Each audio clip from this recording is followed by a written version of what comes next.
Hello everyone, welcome to Dronacharya IAS, and today we are going to discuss some of the very important current affairs from the Hindu newspaper. आइए शुरू करते हैं discussion. This discussion helps you in both prelims and mains. तो यहाँ पे पहला article जो discussion के लिए हमारे लिए इंपॉर्टेंट है, that is India's industrial output growth slows to a 6-month low of 2.9% in February, says the ministry. अब हमारे लिए यहाँ पर क्या इंपॉर्टेंट है, that is IIP, that is index of industrial production. उस इंडेक्स की तरफ से ये डेटा जो हमें मिला है, इनबॉक्स में आप देख सकते हैं कि मार्च 2024 में 5.5% ग्रोथ था, लेकिन अब जो है ये ग्रोथ स्टीपली डिक्लाइन किया है, and specifically during the last 6 month ये हमें यहाँ पर फॉल देखने को मिला है, दैट इज स्टिल 2.9%. इसके बाद एक और यहाँ पर एडिशन जो डिक्लेरेशन दिया गया है, दैट इज जो पहले यहाँ पर प्रिडिक्ट किया गया था कि 4% की ग्रोथ देखने को मिलेगी, उससे भी काफ़ी हद तक लो इसमें ग्रोथ देखने को मिली है, that is 2.9%. Now what is important in this article for our exam perspective कि IIP होता क्या है, इंडेक्स ऑफ इंडस्ट्रियल प्रोडक्शन होता क्या है. तो यहाँ आपको नाम से ही पता चल रहा है कि ये किसी प्रकार का इंडेक्स है, मतलब कुछ ना कुछ इसमें मेजर किया जाएगा, कुछ ना कुछ इसमें इंडिकेट किया जाएगा. तो आप ये बोल सकते हो कि ये एक तरीके का इंडिकेटर है जो मेजर करता है. मेजर क्या करेगा, change in the production, industrial production का जो चेंज है उसको ये मेजर करता है, उसको ये इंडिकेट करता है. अब यहाँ पर अगर हम बात करें चेंज को मेजर कर रहा है, तो चेंज किसी ना किसी रिस्पेक्ट में ही मेजर किया जा सकता है. यहाँ पर चेंज को मेजर करने का बेस क्या है, तो इसीलिए यहाँ पर एक बेस ईयर चूज किया गया था, दैट इज 2011 to 2012. ये बेस ईयर यहाँ पर हमें देखने को मिलता है. जो प्रोडक्शन 2011-12 के सत्र में देखने को मिलता है, उससे कंपेयर करके हम आज के समय का जो प्रोडक्शन है उसको हम यहाँ पर मेजर करते हैं इस इंडिकेटर के थ्रू. तो IIP क्या है, एक इंडेक्स है, इंडस्ट्रियल प्रोडक्शन के चेंज को इंडिकेट करता है. Then second important thing is, इसको रिलीज कौन करता है, इसको पब्लिश कौन करता है. तो IIP is published monthly, it is published monthly by National Statistical office, right, NSO के थ्रू ये पब्लिश किया जाता है. और कब किया जाता है, यहाँ से क्वेश्चन UPSC बड़ा पूछता है कि ये मंथली है, एनुअली है, 6 months का है, बाय मंथली है या बाय एनुअली है. तो आपको ये ध्यान रखना है, जो IIP है, जो इंडेक्स है, वो हर महीने आता है. तो यहाँ से आपको वैसे ये भी समझ में आ रहा होगा कि आपको इसके डेटा को याद करने की बिल्कुल भी ज़रूरत नहीं है, बिकॉज ये डेटा चेंज होता रहता है. What is more important for you is कि आपसे पूछा जा सकता है कि लास्ट ईयर से जो ग्रोथ है IIP के अकॉर्डिंग, इंडस्ट्रियल मैन्युफैक्चरिंग में जो ग्रोथ है वो कॉन्टिन्यूसली, ऐसे वर्ड्स यूज करते हैं, एक्सक्लूसिवली, कॉन्टिन्यूसली, हमेशा से ही यही चलता रहा, always has been on the increase, always has been on the rise. इस तरीके के अगर आपको स्टेटमेंट मिलेंगे तो वो गलत होंगे, बिकॉज इसमें हमें कई बार जो स्ट्रगलिंग जो एक हमें ग्रोथ देखने को मिलती है, there is no continuous increase, or either we can also say there is no continuous decrease also. ये ups and downs इसमें इंडेक्स में चलते रहते हैं. हाँ, लेकिन अगर आपसे पूछे कि लास्ट 6 month में जो हमें continuous decrease देखने को मिला है, yes that is also true, and you can also say एक decrease देखने को मिला है मार्च 2024 से फरवरी 2025 तक का टाइम जो हमें देखने को मिला है, इसमें हमें डिक्रीज ही देखने को मिला है, राइट. तो IIP पब्लिश कौन करता है, मंथली करते हैं इसको NSO ऑफिस. तो यहाँ पर जो मिनिस्ट्री है जिसके अंडर ये NSO भी फंक्शन करता है, मिनिस्ट्री यहां पर आपको दी हुई है, that is ministry of statistics and programme implementation, जिसको हम शॉर्ट फॉर्म में लिखते हैं ministry of SPI, right, Ministry of SPI, that is Statistic and Program Implementation. This is important for you. अब हम इस आर्टिकल को डिस्कस करते हैं कि जो ये ग्रोथ है या जो ये फॉल है, ये हमें कौन से सेक्टर्स में देखने को मिली है. सबसे ज़्यादा जो इंडस्ट्रियल जो प्रोडक्ट्स है, जिसमें इलेक्ट्रिसिटी भी आ गया, मान लो कि कोई भी मैन्युफैक्चरिंग है इंडस्ट्री में, तो कौन कौन सी इंडस्ट्रीज इसमें आ सकती हैं, जैसे कोल है, इलेक्ट्रिसिटी है, पेट्रोलियम है, ऑल दीज इंडस्ट्रीज जो मैन्युफैक्चर करती हैं, कुछ भी कोई प्रोडक्ट मैन्युफैक्चर करती हैं, उसमें हमें फॉल देखने को मिला है. लेकिन एक इंडस्ट्री ऐसी है जो कि है कैपिटल गुड्स की मैन्युफैक्चरिंग, वो सेक्टर ऐसा है जिसमें हमें ग्रोथ देखने को मिली है, और एक सब्सटैंशियल ग्रोथ देखने को मिली है लास्ट ईयर से. तो कैपिटल गुड्स कौन से होते हैं, ये अपने आप में कोई एक फिनिश प्रोडक्ट नहीं है, कोई अपने आप में एक एंड प्रोडक्ट नहीं है. This are the products which help in manufacturing of the final product, just like tools हैं, मशीनरीज हैं, ये प्रोडक्ट्स ऐसे होते हैं, कैपिटल प्रोडक्ट्स हैं जो हेल्प करते हैं आगे जो एंड प्रोडक्ट, फाइनल प्रोडक्ट को बनाने में, ठीक है। तो कैपिटल गुड्स में हमें डेफिनेटली एक ग्रोथ देखने को मिली है, आप यहाँ पर देख सकते हैं, this is 8.2% fastest growth in the capital goods output. यहाँ पर ये बोला गया है, हालांकि जितना हमें डिक्लाइन भी देखने को मिल रहा है, बट स्टिल जो हाई डिमांड है इंडिया के मार्केट में, उसने एक काइंड ऑफ कुशन की तरह यहाँ पर एक्ट किया है, एंड उसकी वजह से ये जो मेजर ब्लो है इंडस्ट्रियल सेक्टर पर, मैन्युफैक्चरिंग सेक्टर पे, वो इंडियन मार्केट झेल सकती है, बिकॉज मार्केट में जो डिमांड है वो बहुत ज़्यादा है, साथ में कैपिटल गुड्स की मैन्युफैक्चरिंग ने भी एक कुशन की तरह यहाँ पर एक्ट किया है। सो यहाँ पर एक इंपॉर्टेंट पार्ट था IIP, that is index of industrial production. ये आपके लिए प्रीलिम्स पॉइंट ऑफ व्यू से बहुत ज़्यादा इंपॉर्टेंट है, आपसे डायरेक्टली पूछा जा सकता है कि कौन इसको मेजर करता है, और लास्ट 10 ईयर्स के ट्रेंड्स देख सकते हैं, या लास्ट ईयर का जो ट्रेंड है वो आपसे यहाँ पर पूछा जा सकता है। ये भी पूछा जा सकता है कि जितना यहाँ पर टारगेट किया गया था इस साल इंडस्ट्रियल प्रोडक्शन का, जो इंडेक्स का मेजर था, वो हमें जितना हमने टारगेट किया था उससे बहुत ज़्यादा आया है या उससे बहुत कम आया है। तो इन चीज़ों का भी आपने यहाँ पर जवाब ढूंढना है। 4% हमने यहाँ पर टारगेट किया था, अज्यूम किया था, लेकिन still we have reached only 2.9%, तो इससे कम ही यहाँ पर हमें ये देखने को मिलता है, राइट। एक छोटा सा आर्टिकल यहाँ पर भी है, डेली हम इस आर्टिकल के बारे में डिस्कस करते हैं। अगेन यहाँ पर आपको देखने को मिलेगा चाइना इम्पोजेस, तो रिसेंट टाइम से 2 April liberation day, everything we have discussed in complete, जो इन्फॉर्मेशन हम आपको दे चुके हैं। अगर आपने नहीं देखी हैं वो वीडियोस, तो kindly C the videos, kindly watch the videos after 3rd of April, उसमें आपको एक कंप्लीट डिस्कशन इन आर्टिकल्स पर देखने को मिलेगा। तो नाउ जो अब यूएसए की तरफ से चाइना पे पोज, क्योंकि बाकी दुनिया के जो टैरिफ इंक्रीज किए थे उन पे तो 90 डे का पोज लग गया है, लेकिन चाइना ने रिटालिएट किया। चाइना ने अपने जो डिसीजंस हैं वो उनको बैक नहीं किया है, उनको बैकफुट पे नहीं रखा है, उन्होंने उसको डायरेक्टली एक बुलिंग को चैलेंज दिया है कि हम तो लड़ेंगे इसके लिए। तो उन्होंने रिटालिएशन दिखाया है, उन्होंने टैरिफ यूएसए पे कम नहीं किए हैं, बदले में उन्होंने और इंक्रीज कर दिया है। तो चाइना की तरफ से भी 125% जो टैरिफ है वो इंक्रीज कर गया है, एंड ये एक डायरेक्ट चैलेंज है, ट्रेड वॉर यहाँ पर हमें होते हुए दिख रहा है बिटवीन 2 कंट्रीज। यहाँ पर लेटर ऑन जब आप आर्टिकल्स देखेंगे, उसमें चाइना की तरफ से EU को भी ये प्रपोज किया गया है कि EU and China, European Union and China should fight back together to this bullying practice and to these tariff wars. तो हालांकि EU से एक्सपेक्टेड था कि वो भी रिटालिएट करेंगे, लेकिन जो ट्रंप ने एक ये गेम खेला है 90 डे पोज का, तो उसकी वजह से EU ने भी अभी रिटालिएट नहीं किया है। No other country has retaliated, only China has retaliated with 125% of the tariff now, right. तो ये USA के जो टैरिफ हैं वो अमाउंटिंग टू 145%, उनके आसपास ही चाइना ने भी अपने टैरिफ बढ़ा दिए हैं, 125% के टैरिफ देखने को मिलते हैं, और इसकी वजह से जो आगे मार्केट में उछाल आने वाला है या मार्केट में फॉल आने वाला है वो सब यहाँ पर बहुत इंटरेस्टिंग रहेगा देखने के लिए। आगे आर्टिकल में अब हम डिस्कस करते हैं। Next article is important from state government perspective. ये HCS के स्टूडेंट्स के लिए काफ़ी हद तक इंपॉर्टेंट है। 6.84 lakh families under lines in Haryana for giving false info to avail BPL AAY benefits. तो BPL below poverty line and Antyodaya Anna Yojana की यहाँ पर डिस्कशन की गई है। अभी 2019 के बाद हरियाणा गवर्नमेंट ने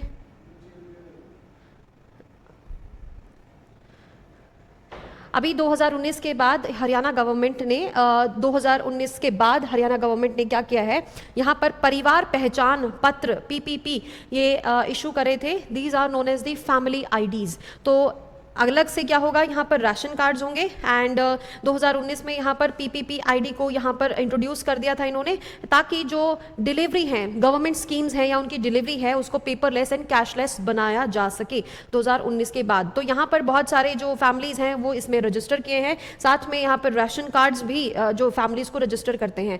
मुद्दा क्या है यहाँ पर इस इशू में, ये बोला गया है कि वैसे तो हरियाणा को एक प्रॉस्परस स्टेट माना जाता है, क्योंकि इसका जो पर कैपिटा इनकम है that is more than 3 lakhs, but still 67% ऐसे लोग हैं जो BPL कार्ड में रजिस्टर्ड हैं। How is that possible, right? इतना भी वेरिएशन नहीं है, इकोनॉमिक वेरिएशन इतना भी नहीं है कि 67% बिल्कुल बिलो पॉवर्टी लाइन है और बाकी की सारी जो पॉपुलेशन है उसका जो पर कैपिटा इनकम है वो 3 लाख से भी ऊपर है। This is per capita, and जो PPP IDs है they are family IDs, family income को इंक्लूड करके ये बनाई जाती हैं, राइट। तो यहाँ पर ये बोला गया है, जो सरकार की तरफ से जो यहाँ पर बताया गया है कि क्या क्या रीजंस हो हो सकते हैं इतनी ज़्यादा 67% फैमिलीज इसमें इंक्लूड हो गई हैं, क्योंकि उन्होंने one nation one ration card को भी इम्प्लाई किया है। तो जो बाहर से माइग्रेंट फैमिलीज आती हैं उनको भी ये बेनिफिट हरियाणा गवर्नमेंट प्रोवाइड करती है।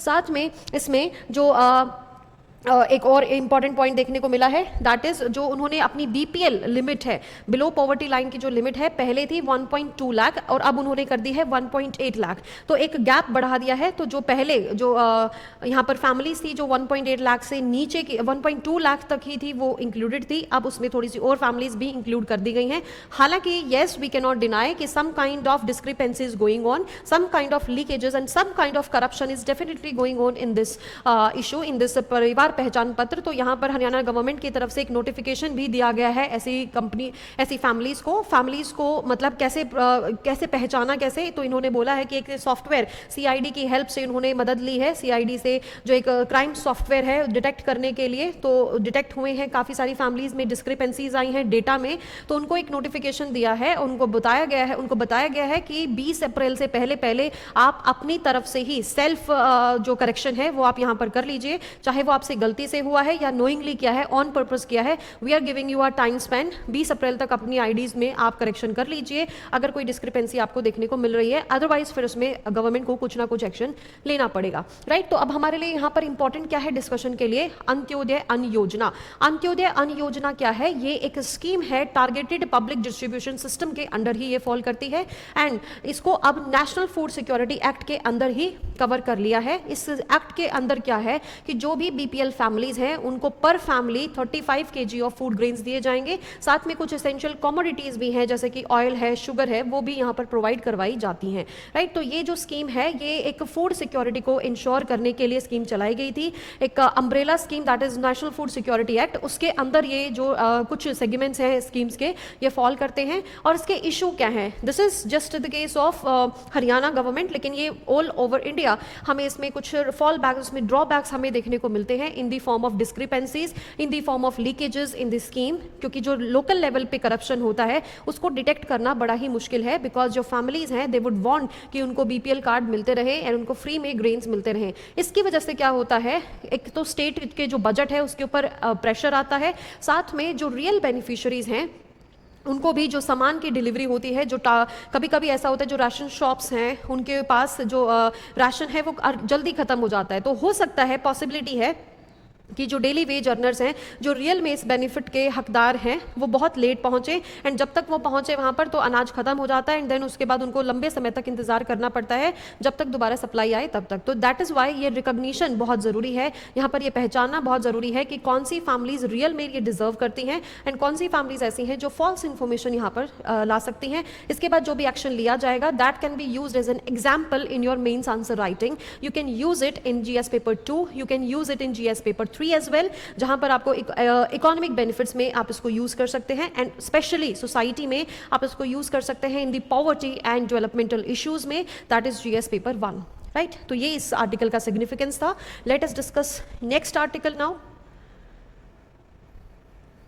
ओके, तो ये आर्टिकल काफ़ी समय से जो वायनाड है काफ़ी समय से न्यूज़ में है। इससे पहले वायनाड लैंडस्लाइड्स की वजह से न्यूज़ में था, अब यहाँ पर जो टी एस्टेट है वहाँ पर टाउनशिप बिल्ड करने के लिए हाई कोर्ट ने मंजूरी दे दी है। हमारे लिए वायनाड फ्रॉम प्रीलिम्स पर्सपेक्टिव कैसे इंपॉर्टेंट हो सकता है, वायनाड जो वाइल्ड लाइफ सेंचुरी है वो हम यहाँ पर देख सकते हैं। वायनाड वाइल्ड लाइफ सेंचुरी के बारे में अगर हम थोड़ा सा जानना चाहें तो it is located in Kerala state, that is so obvious. It is part of western Ghats, western Ghats में लाई करता है। साथ में it is also the part of Nilgiri reserve, Nilgiri biosphere reserve, Nilgiri biosphere reserve and it is also Nilgiri biosphere reserve तो अपने आप में UNESCO world heritage site भी है।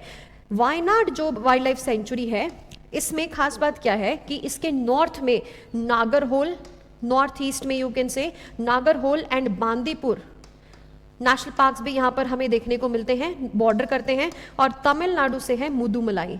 दिस इज इंपॉर्टेंट, ये आपसे पूछा जा सकता है। अगर हम रिवर की बात करें तो Kabini river flows through Wayanad wildlife sanctuary, Wayanad wildlife sanctuary, and Kabini river ultimately joins Kaveri river. So we can say the tributary of Kaveri river, that is Kabini, flows through Wayanad wildlife sanctuary. तो ये यहाँ पे Wayanad as a whole आपके लिए important है, क्योंकि UPSC ने एक बार ये पूछ लिया था नीलगिरी बायोस्फीयर रिजर्व में कौन कौन से नेशनल पार्क्स या वाइल्ड लाइफ सेंचुरीज आते हैं, तो बहुत सारे उसमें नाम दिए गए थे। तो आपके लिए इंपॉर्टेंट है ये जानना कि वायनाड नीलगिरी बायोस्फीयर रिजर्व का भी पार्ट है। ठीक है जी, ओके, नेक्स्ट आर्टिकल पे चलते हैं हम। Yes, this page is very important for you today. Let's discuss this first. Yes, Indian EVMs not connected to internet or Wi-Fi, says election commission after US officials comments. तो यहाँ पर इस article में discuss किया गया है, and बार बार ये discussion में आता ही रहता है। कभी अपोजिशन सवाल उठाती है, कभी कोई फॉरेन नेशनल जो ऑफिशियल्स हैं वो सवाल उठाते हैं। ईवीएम की क्रेडिबिलिटी पे हमेशा सवाल उठाए जाते हैं। ईवीएम यहाँ पर हमारे लिए इंपॉर्टेंट रहेगा डिस्कशन के लिए। उससे पहले इशू क्या है, यहाँ पर बोला गया है कि जो ईवीएम है उसको यहाँ पर हैक किया जा सकता है, एंड उसकी जो चिप इसमें यूज होती है, सेमीकंडक्टर चिप जो इसमें यूज होती है, उसको प्रोग्राम किया जा सकता है। हालांकि इंडिया की तरफ से, इलेक्शन कमीशन ऑफ इंडिया की तरफ से इसको सिरे से नकारा गया है कि अपने आप में एक स्टैंड अलोन मशीन है, एंड हमेशा से ही ईवीएम के जो टेस्ट हैं वो करवाए गए। सुप्रीम कोर्ट के गाइडेंस में भी एक कमेटी का गठन किया गया था, उसमें टेस्ट भी किया था, लेकिन उसमें कोई भी डिस्क्रिपेंसी हमें नहीं देखने को मिली है। राइट, अब हम डिस्कस कर लेते हैं पहले अबाउट द ईवीएम्स हिस्ट्री। तो ईवीएम के बारे में जानने से पहले हमें ये पता होना चाहिए ईवीएम को कहते क्या है। That is electronic voting machine है। यहाँ पर आपको देखने को मिलेगा इलेक्ट्रॉनिक वोटिंग मशीन। तो ये क्या है, इलेक्ट्रॉनिकली जो वोट है उनको, जो कास्ट होती हैं वोट, उनको स्टोर करता है उस डेटा को, एंड देन उसको बाद में हम रीड कर सकते हैं डेटा को। राइट, तो ईवीएम सबसे पहली बार 1982 में, जस्ट अ सेकेंड, 1982 में केरला की कॉन्स्टिट्यूएंट असेंबली में यूज की गई थी। देन उसके बाद 1998 में पहली बार लोकसभा इलेक्शन में यूज किया गया था, एंड उसके बाद 2004 में finally election commission of India ने ये मैंडेट कर दिया था कि इसके बाद जितने भी इलेक्शंस होंगे लोकसभा के, उसमें सिर्फ और सिर्फ ईवीएम्स ही यूज की जाएंगी। Right, so this is the history of EVMs. And इसके बाद हमें यहाँ पर ये इंपॉर्टेंट बात पता होनी चाहिए कि ये बनाया किसने है। तो जो टेक्निकल एक्सपर्ट कमेटी है ईसीआई की, plus Bharat electronics limited and ECIL, दोनों जो पीएसयूज हैं, इन दोनों ने इस मशीन को बनाया है। एंड यहाँ से हम ये जान सकते हैं कि ये इलेक्ट्रॉनिक है। इनकी तरफ से भी ये क्लेम आता है कि अपने आप में ये एक स्टैंड अलोन मशीन है। राइट, इसका मतलब क्या है, ये बैटरी ऑपरेटेड है और इसमें किसी भी ऑपरेटिंग सिस्टम का इस्तेमाल नहीं होता। तो इसीलिए कोई भी ऑपरेटिंग सिस्टम नहीं है, कोई एक्सटर्नल वायर नहीं है, तो इसमें हमें किसी भी तरीके का एक्स्ट्रा प्रोग्राम नहीं देखने को मिलता है। एंड ऑल्सो जो इसकी चिप इसमें यूज करी गई है, that is programmable only once. इसको सिर्फ एक ही बार प्रोग्राम किया जा सकता है, इसको ओवरराइट नहीं किया जा सकता। ओवरराइट का मतलब क्या होता है, दोबारा से प्रोग्राम नहीं किया जा सकता, एंड ऑल्सो ओवरराइट नहीं किया जा सकता, ओवररीड भी नहीं किया जा सकता, इसको मास्क भी नहीं किया जा सकता। तीनों में से कोई भी वर्ड आप चूज कर सकते हो जब भी आप यहाँ पर आंसर राइटिंग में इस वर्ड को यूज करो। ये स्टैंड अलोन मशीन है और ये बैटरी ऑपरेटेड मशीन है। इसमें कोई भी ऑपरेटिंग सिस्टम नहीं चलता है, एंड ना ही इसमें जो चिप यूज की जाती है उसको दोबारा से प्रोग्राम नहीं किया जा सकता है। राइट, फिर भी इसके ऊपर कई बार सवाल उठाए गए हैं। देन इसके साथ हमने एक वीवीपैट मशीन को इंक्लूड किया। VVPAT, voter verifiable paper audit trial. तो यहाँ पर ये क्या होता है, साथ में एक मशीन अटैच्ड होती है। जब भी कोई वोट कास्ट करेगा तो उसकी वोट एक पेपर स्लिप पर निकल के आएगी, ये इंश्योर करने के लिए कि जिस पार्टी को आपने वोट दिया है उसी पार्टी को वोट गया है, और ये पेपर से हम यहाँ पर ये सबूत ये आपको दिया गया है। राइट, तो वीवीपैट क्या है, एक साइड में एक मशीन है जो एक पेपर स्लिप से आपको बता देगी कि आपने जिस पार्टी को वोट दिया है उसी पार्टी को ये मशीन कास्ट कर रही है, वोट कास्ट कर रही है। राइट, रिकॉर्ड होता है। तो सबसे पहले इसके केस में हमें वैसे तो पहले सुब्रमण्यम केस पता होना चाहिए। Subramaniam case versus ECI case था 2013 का, ये इसके लिए इंपॉर्टेंट है। इसके बाद वीवीपैट को लाया गया था ईवीएम्स के साथ। देन सबसे पहले इसको नागालैंड में बाई इलेक्शन में यूज़ किया गया था 2013 में ही, एंड लोकसभा में सबसे पहली बार इसको 2019 में यूज़ किया गया था। एंड सबसे ज़्यादा नंबर ऑफ वीवीपैट्स यूज़ हुए हैं अब की बार वाले इलेक्शंस में, दैट इज़ 2024 के इलेक्शंस में, राइट। तो ये हमारे लिए इंपॉर्टेंट है। हालांकि कई बार इसकी क्रेडिबिलिटी एंड ट्रांसपेरेंसी पे सवाल उठाया जाता है, लेकिन जितनी बार भी कमिटीज़, चाहे वो सुप्रीम कोर्ट की तरफ से हो चाहे पार्लियामेंट की तरफ से हो, जितनी बार भी उसके ऊपर रिसर्च की गई है, जितनी बार भी उसको टेस्ट किया गया है, वो हमेशा ही सही निकल के आया है, क्योंकि उसको प्रोग्राम नहीं किया जा सकता है दोबारा से। And every information was important for you. Keep this information in mind. Now let's discuss next article. This article is also very important. Yes. तो यहाँ पर DRDO ने, that is here, DRDO ने सक्सेसफुली एक टेस्ट कंडक्ट किया है 1000 kilogram का एक लॉन्ग रेंज ग्लाइड बॉम्ब है जिसका नाम रखा है गौरव। आपसे डायरेक्टली पूछा जा सकता है कि जो गौरव नाम का ये जो गौरव है, recently seen in news, Gaurav is what? ये कोई इंसान है, ये कोई सैटेलाइट है, ये कोई लॉन्चर व्हीकल है, मिसाइल है, क्या है? ये आपसे पूछा जा सकता है। ये कोई मॉलवेयर है या कोई सॉफ्टवेयर है? इस तरीके के क्वेश्चन आपसे पूछे जा सकते हैं। तो गौरव क्या है? गौरव इज अ ग्लाइड बॉम्ब। तो जी से जी भी आप याद कर सकते हैं, Gaurav is a glide bomb. Glide का मतलब क्या होता है? ग्लाइड का मतलब ये होता है कि अगर आपने किसी एनिमी पर ये फायर करना है तो आप बहुत पहले नियरली 100 किलोमीटर्स अवे से भी इसको फायर कर सकते हैं with from a fighter jet, and ये 100 किलोमीटर्स तक ट्रैवल करेगा एंड स्टिल पिन एक्यूरेसी के साथ ये